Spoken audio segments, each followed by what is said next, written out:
Hola, ¿qué tal todos? Y bienvenidos a un nuevo episodio de Historias y Cuentos. Continuamos con las leyendas mexicanas del México prehispánico al México colonial. ¿Pero qué creen? Ya entramos en el México colonial, es decir, que en esta parte de este cuento, es decir, este libro, ya nos contaron los españoles y trajeron a su Dios. Sí, nos gustamos más antes. Ay, se quedó gobernar nosotros. Así que, continuamos con el México colonial. Pero antes de empezar el vídeo, les traemos la mención todos los días, que es cada viernes, pero se lo traemos hoy. Jaja, lo vamos así porque es México colonial, conquistado por España.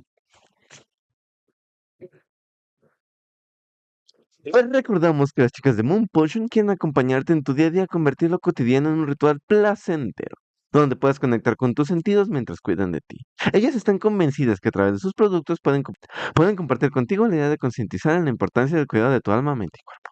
Si eres una persona que le gusta cuidar su alma, mente y cuerpo, pues puedes contactarlas en su TikTok e Instagram como moon-potion. Y si eres de la ciudad de Guadalajara o la Ciudad de México, puedes ponerte en contacto con ellas para solicitar algunos de sus productos. Y esa fue la mención del día.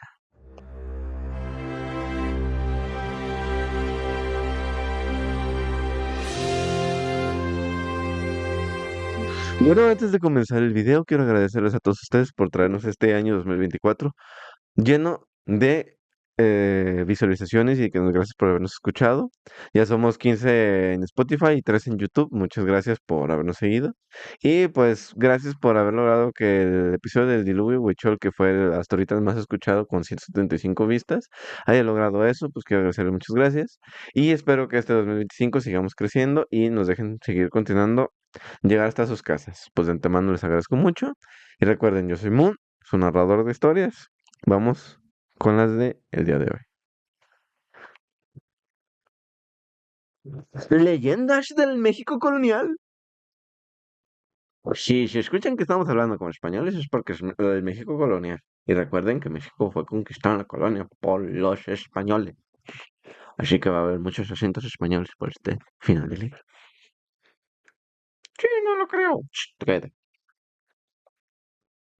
En la calle de Don Juan Manuel. Era una calle que se llamaba Don Juan Manuel, ya, no. Chicos malos. Hace muchos años se cuenta que vivía en esa calle un hombre muy rico, cuya casa quedaba justamente detrás del convento de San Bernardo. Su nombre era don Juan Manuel y estaba casado con una mujer tan íntegra como bella. Pero este hombre, a pesar de sus riquezas y tener una esposa con tantas virtudes, no se sentía feliz a causa de no haber tenido sucesión. No tuvo hijos, en pocas palabras. Consumido por la pena, la molestia le exasperaba y para encontrar algún consuelo resolvió dedicarse a las prácticas religiosas.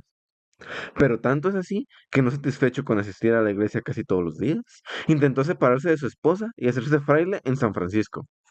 Sí, joven, no lo hagan. Con este propósito, mandó llamar a un sobrino que residía en España para que administrara sus negocios. El pariente no tardó en llegar y pronto don Juan Manuel concibió también unos celos terribles. Tan terribles que una noche invocó al diablo y le prometió darle su alma, si le proporcionaba los medios para descubrir a quien creía que le deshonraba. El diablo acudió sin lícito y le ordenó que saliera de su casa a las 11 de esa misma noche y matara a la primera persona que encontrara. Don Juan así lo hizo. Y al día siguiente, cuando creía haberse vengado y estaba satisfecho, el diablo se le presentó de nuevo y le dijo que el hombre que había matado era inocente, pero que debía salir todas las noches y seguir matando hasta que se le apareciera junto al cadáver del culpable. Don Juan obedeció sin contestar. Noche tras noche, salía de su casa, bajaba la escalera, cruzaba el patio, iba por un vaso de agua, pasaba al baño, iba por un pan, y así abría el postigo del zaguán, se apoyaba en la pared y envuelto en su amplia capa, esperaba tranquilamente a la víctima. Entonces no había luz, y en la oscuridad y el silencio de la noche se oían pasos lejanos, cada vez más perceptibles. Entonces aparecía el bulto de un transeúnte y don Juan se acercaba y le preguntaba, perdone usarse, ¿qué horas son? Las 11. Dichoso usarse, que sabe la hora en que muere. El puñal brilló en la oscuridad. Se oyó un grito ahogado. ¡Oh! El golpe de un cuerpo que caía. Y el asesino, mudo, impasible, volvió a abrir la persiana. Cruzó de nuevo el patio de la casa, subió a las escaleras y regresó a su habitación. La ciudad amaneció consternada. Todas las mañanas, en aquella calle, la patrulla recogía un cadáver.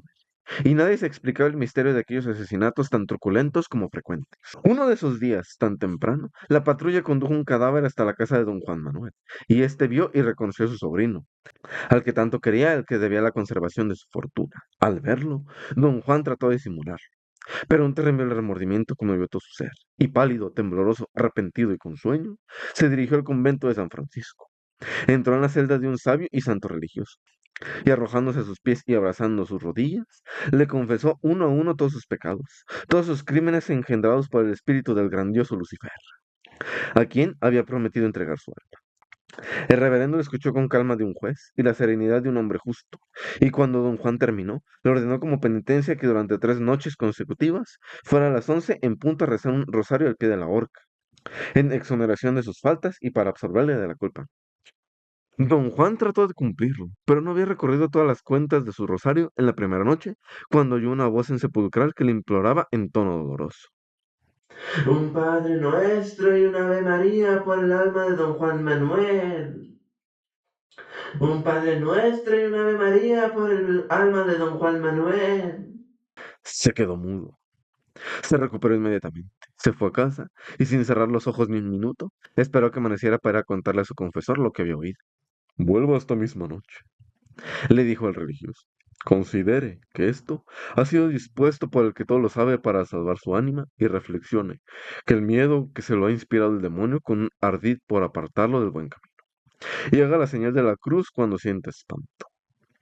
Humilde, sumiso y obediente, don Juan estaba en la horca a las 11 en punto, pero no había empezado a rezar cuando vio una procesión de fantasmas que llevaba su propio cadáver en un ataúd con velas encendidas.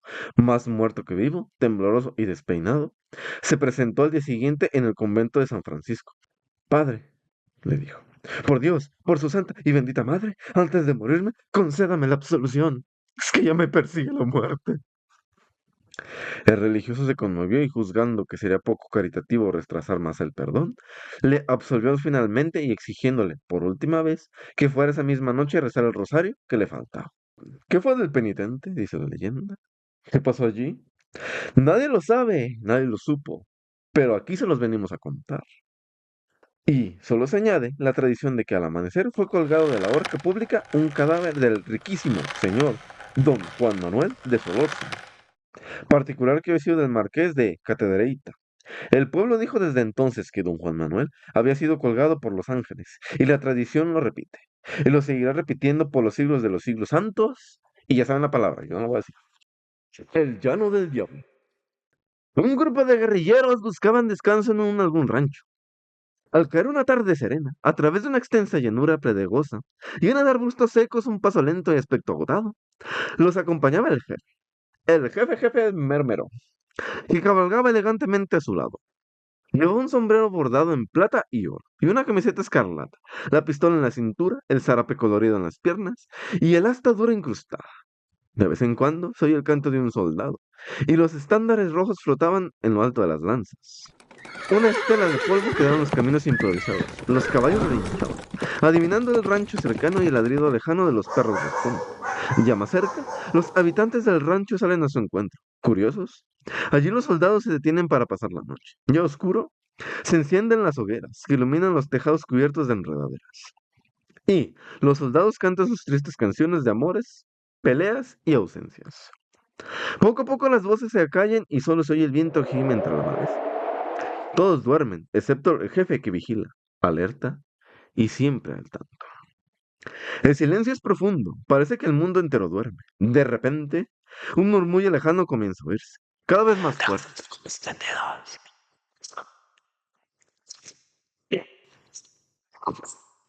Parece que la gran llanura cruje y el suelo se estremece, como si un corcel desenfrenado se precipitara hacia adelante. Luego se transforma en un verdadero huracán que llega desatado. El guerrillero se inquieta, quiere despertar a sus tropas, porque, sin duda, el enemigo se acerca. Pero el ranchero lo detiene por el brazo. Conoce el ruido, lo oye todas las noches. y le hace una señal al guerrillero para que mire lo que está sucediendo frente al rancho.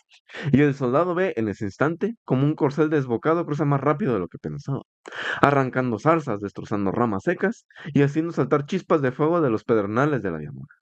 Finalmente se le ve desaparecer entre unas rocas.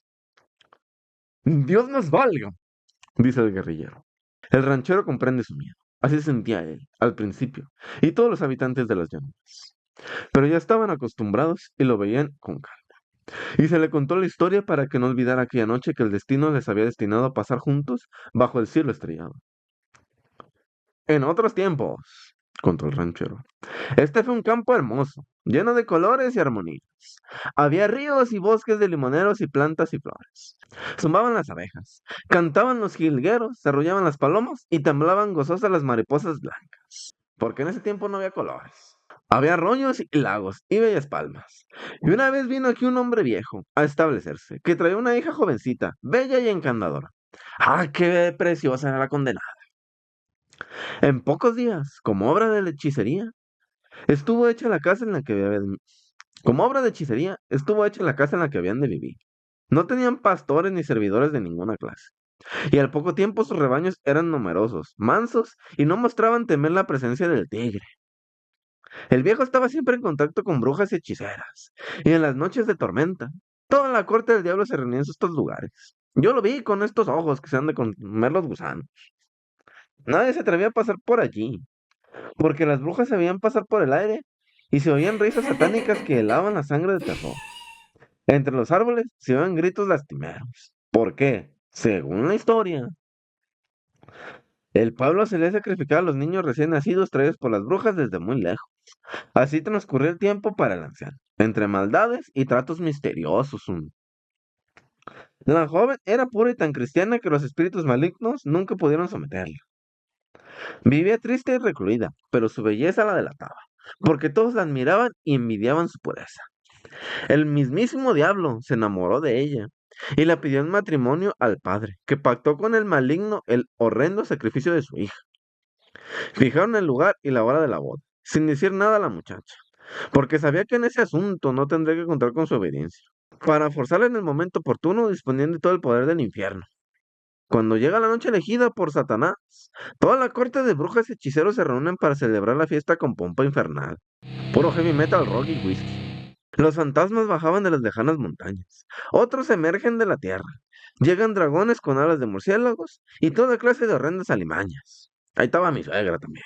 Es tan grande el estruendo y el zumbido en el aire que los pocos habitantes de la llanura se despiertan aturdidos y asombrados. La joven se refugia en su retiro, sin atreverse siquiera a respirar, asustada por todos los ruidos que la perturban.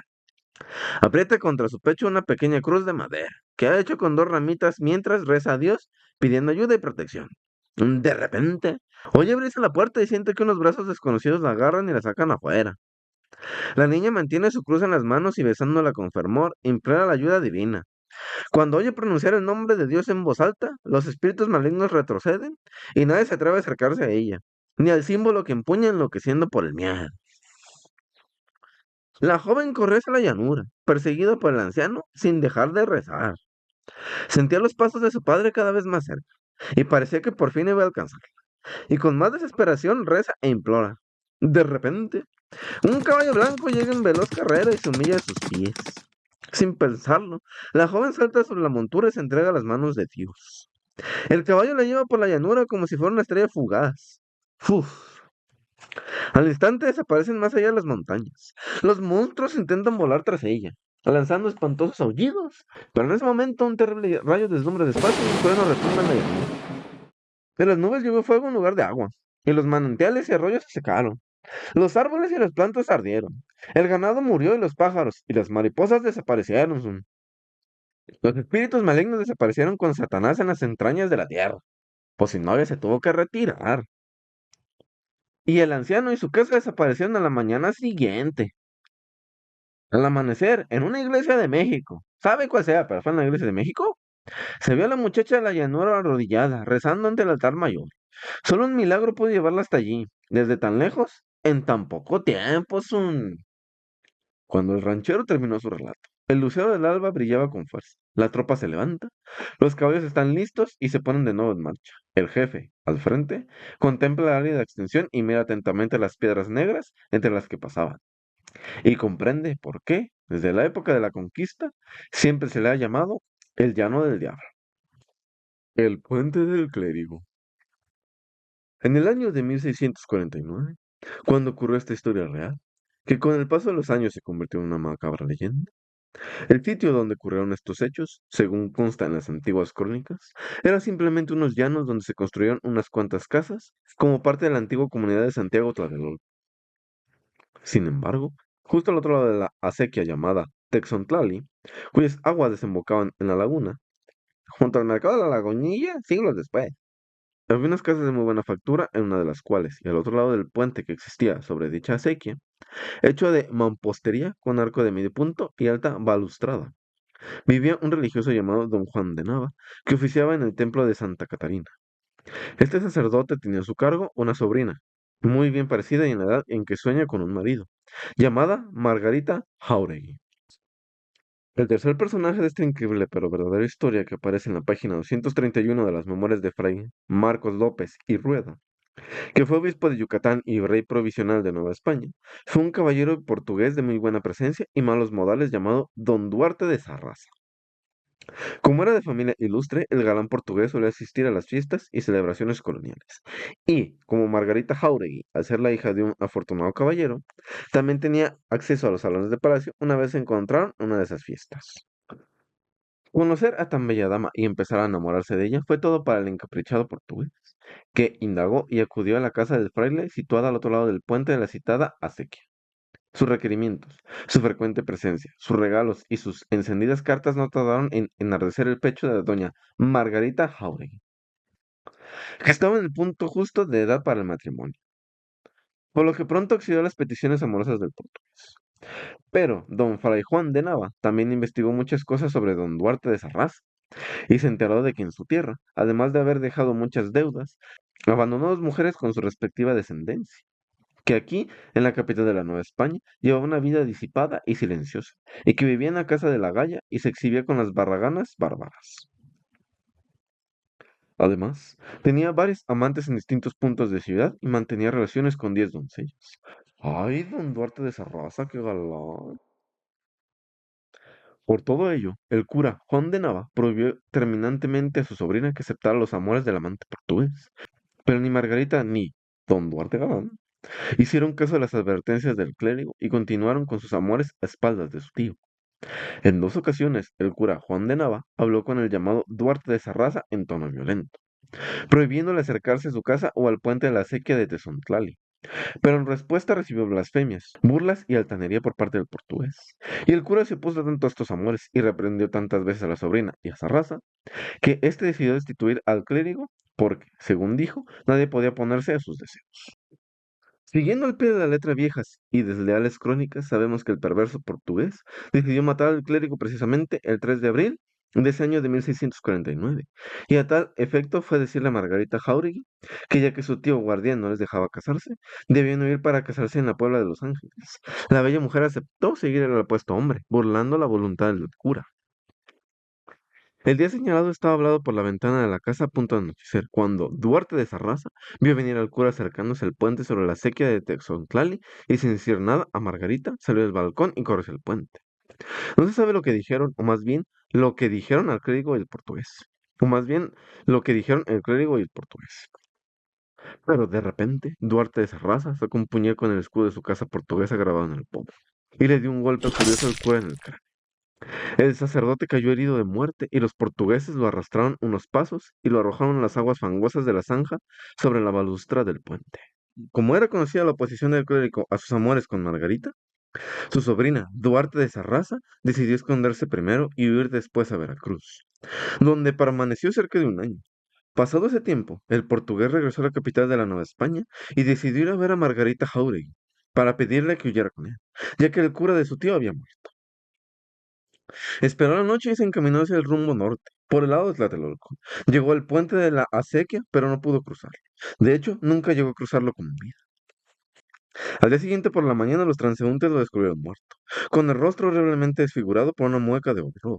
Pues los descubridores sufrieron el mismo horror, ya que don Duarte de Sarraza yacía estrangulado por un horrible esqueleto cubierto por una sotana hecha jirones, manchada de cieno, barro y agua pestilente. Las manos descarnadas de aquel muerto, en el que se identificó en el acto al clérigo de don Juan de Nava, estaba pegada al cuello de Sarraza, mientras la hoja de un puñal que ascendía de su hondo cráneo y en cuyo pomo parecía el escudo de la casa de Sarraza brillaban a los primeros rayos del sol de la mañana. No había duda. El clérigo había salido de su tumba pantanosa en la que permaneció todo el tiempo que el portugués estuvo ausente, y al volver a la ciudad salió para vengarse. Así lo dicen las crónicas. Y así lo contó la leyenda años después, y por eso el puente sin nombre y la calle que se formó con el tiempo fue conocida durante muchos años como la calle del Puente del Clérigo, hoy conocida como Séptima y Octava de Allende, dando como referencia al antiguo callejón de Carrizo. Así que proseguimos con la siguiente historia. Y se me olvidó comentarles que este es el episodio número 50 de Historias y Cuentos. Quédense, aún hay más historias. La mulata de Córdoba. Corría el año de 1618. En la villa de Córdoba de los Caballeros vivía una mujer llamada Soledad. Nadie sabía su origen, ni su dirección, ni quiénes eran sus parientes. Su belleza hizo que muchos hombres la desearan. Todos la llamaban mulata.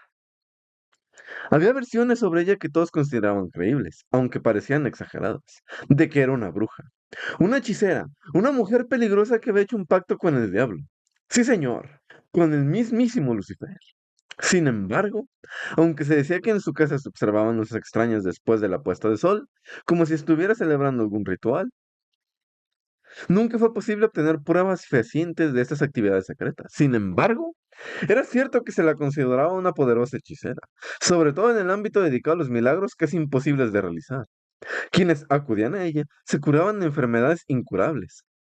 Las jóvenes casadas que habían sido abandonadas por sus novios veían que volvían a estar definitivamente a sus pies. Quienes perdían su trabajo encontraban uno mejor. Al parecer, la habilidad de la misteriosa mulata para satisfacer a sus clientes en el arte de la hechicería no tenía límites. A lo que yo me pregunto, ¿alguien tiene elección de la mulata? Hay que ir a verla. También se decía que tenía el don de volar y que lo hacía por encima de los tejados por la noche, alarmando a los perros guardianes, aunque nunca hubo un testigo de este prodigio. Muchos afirmaban que era posible verla al mismo tiempo en la ciudad de Córdoba y en Ciudad de México, lo que en parapsicología se le conoce como bilocación, o la capacidad sobrenatural de estar en dos lugares simultáneamente. No cabe duda que la mulata cordobesa conocía los entresijos de las antiguas enseñanzas de la magia. No en vano, en México, cuando alguien recibe una petición imposible de cumplir, ella responde: no soy la mulata cordobesa. Su fama ha llegado hasta nuestros días. Sin embargo, tanto revuelto y rumor atrajo la atención del Santo Oficio de la Inquisición, que pronto abrió un proceso contra la mulata. La acusaron de practicar la magia negra, invocar los poderes de las tinieblas, tener comercio carnal con Satanás y burlarse de la religión. La mulata fue juzgada. Muchos de los testigos de la acusación, que formularon graves acusaciones, habían sido antiguos clientes de la mulata. Traidores, hijos de la guayaba. Fue declarada culpable de la brujería y condenada a la relajación, es decir, a ser ejecutada con sentencia pública por el poder civil. Se fijó una fecha para la aplicación de la pena capital, después de un periodo de algunas semanas. Días antes del día señalado, un terrible aguacero se desató sobre la ciudad de Córdoba. Nunca había caído tal cantidad de agua del cielo. Las calles quedaron sumergidas en un líquido pardo. De repente, un estruendo se escuchó desde las paredes del edificio, donde se encontraban las celdas de la Inquisición. Desde el resguardo de sus ventanas, los asombrados cordobeses vieron como la mulata huía bajo la tormenta en una pequeña embarcación, que copiaba las formas de un pesado galeón español, pero de dimensiones adaptadas al cuerpo de una persona. Y era arrastrada por la corriente lejos de la ciudad, sin que nadie pudiera hacer nada por evitarlo, ya que la lluvia era tan intensa que ni siquiera era posible caminar. Cuando el diluvio mainó, los carceleros pudieron ver en una de las paredes de la celda de la mulata un barco idéntico, dibujado con carbón. Se corrió la voz de que, con sus poderes, la mujer había invocado un barco de algún lugar del otro mundo. Nadie volvió a ver a la mulata cordobesa, y su ancestral sabiduría brujeril se perdió para siempre. La calle del Ángel. A las 12 horas, en la calle que ahora se llama República Dominicana, en el centro histórico de la Ciudad de México, se puede ver el caminar de un hombre de ultratumba que busca cumplir una promesa hecha a la Virgen de Guadalupe. Cuenta la leyenda que ya por 1608 llegó a nuestro país un humilde comerciante filipino llamado Tristán Alzucer, quien junto con sus hijos se estableció en la zona de Tlatelolco. Aquí un pequeño dato histórico. Investigando, y en unas historias pasadas se dice que Filipinas también fue conquistado por España. Entonces, en ese tiempo, los filipinos también hablaban español. Y por eso es que también tengo entendido, con algunas personas que me han respondido de allá, que también hay un poco de comunicación en español. A lo mejor ya no tanto ahorita como antes, pero por eso es que era posible la comunicación de mexicanos y filipinos. Un dato histórico. Para ganarse la vida, padre e hijo vendían productos traídos de su país de origen y poco a poco el negocio fue creciendo. Don Tristán tenía como amigo al arzobispo Fray García de Santa María Mendoza, con quien charlaba amenamente ya que también había nacido en un pueblo de Filipinas. Debido a la gran demanda de los productos y con el fin de aumentar los beneficios, don Tristán envió a su hijo a la Villa Rica de la Veracruz con la intención de adquirir mercancía en los barcos que llegaban del viejo continente. Un día, don Tristán fue avisado de una grave enfermedad que padecía su hijo, impidiéndole regresar del bello pueblo. Las posibilidades de que el muchacho sobreviviera eran escasas. El filipino, en su desesperación, pidió a la Virgen que salvara a su heredero, prometiendo que, si lo hacía, iría al cerro del Tepeyac a agradecerle el favor. A los pocos días, Tristán, hijo, regresó a su casa, y aunque aún no se sentía bien, su padre estaba muy contento. Ahora tendría que cumplirle a la pintura de la Virgen. Pasó el tiempo y la promesa hecha a la Virgen no se cumplió y el remordimiento por no cumplir la promesa empezó a afligir poco a poco a don Tristán. Una noche decidió visitar a su amigo el arzobispo, a quien le contó lo que había prometido y aseguró que, aunque no había cumplido la promesa, había rezado por la noche para agradecer a la Virgen del milagro que había hecho por él. Antes de eso, el arzobispo le aseguró a don Tristán que no era necesario el cerro del Tepeyac, ya que su fe y buena voluntad eran suficientes. Pasaron los días y una mañana, mientras el arzobispo caminaba, se encontró con su querido amigo, quien con una túnica blanca, con semblante pálido y más delgado que de costumbre, caminaba con una vela en la mano, argumentando que se dirigía a cumplir su promesa a la Virgen de Guadalupe.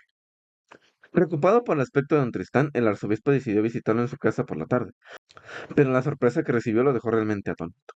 Al entrar en la casa, vio cómo Tristán, hijo, lloraba ante el cuerpo inerte de su padre, que yacía en una cama con la misma túnica blanca con la que le había visto por la mañana. Ya ven, la virgencita se vengó. El asombro le dejó pálido cuando el hijo le indicó que su padre había muerto al amanecer y que sus últimas palabras se referían a un mandato que debía cumplir a la Virgen. El arzobispo dedujo de estas palabras que aquel que había visto y hablando no era más que un espíritu venido del más allá o del más para acá. Tiempo después, Tristán hijo se casó y formó una familia, con la que regresó al pequeño pueblo de Filipinas del que era originario, mientras el espíritu de su padre sigue regresando en busca de cumplir una promesa que no pudo cumplir en vida. Ya que gacho, en vez de llevarse el espíritu también. El lugar donde se ve a don Tristán de Alzucer por la noche se llama Callejón del Muerto. Hoy en día esta calle es conocida como República Dominicana, ubicada en el centro histórico de la Ciudad de México. Bueno, y con esto finalizamos el episodio número 50 de su podcast Historias y Cuentos. Recuerden que nos pueden seguir en TikTok e Instagram como East y Cuen Moon 66, todo pegado y sin espacios. Y nos pueden seguir en Spotify, Amazon Music y YouTube como Historias y Cuentos narrados por Moon. También nos pueden encontrar en YouTube Music como Historias y Cuentos o va a aparecer Leyendas de Jalisco. Así se quedó como el podcast y no me puedo cambiar. Bueno, de antemano les agradezco mucho a todos por haber seguirnos escuchando y este año espero que sigamos creciendo y nos sigan compartiendo con sus seres queridos y nos sigan escuchando. De antemano muchas gracias, yo soy Moon, les agradezco con todo mi ser que sigan aquí y les deseo un excelente año 2025. Muchas gracias, que tengan un excelente día, nos vemos en el siguiente episodio. Hasta la próxima.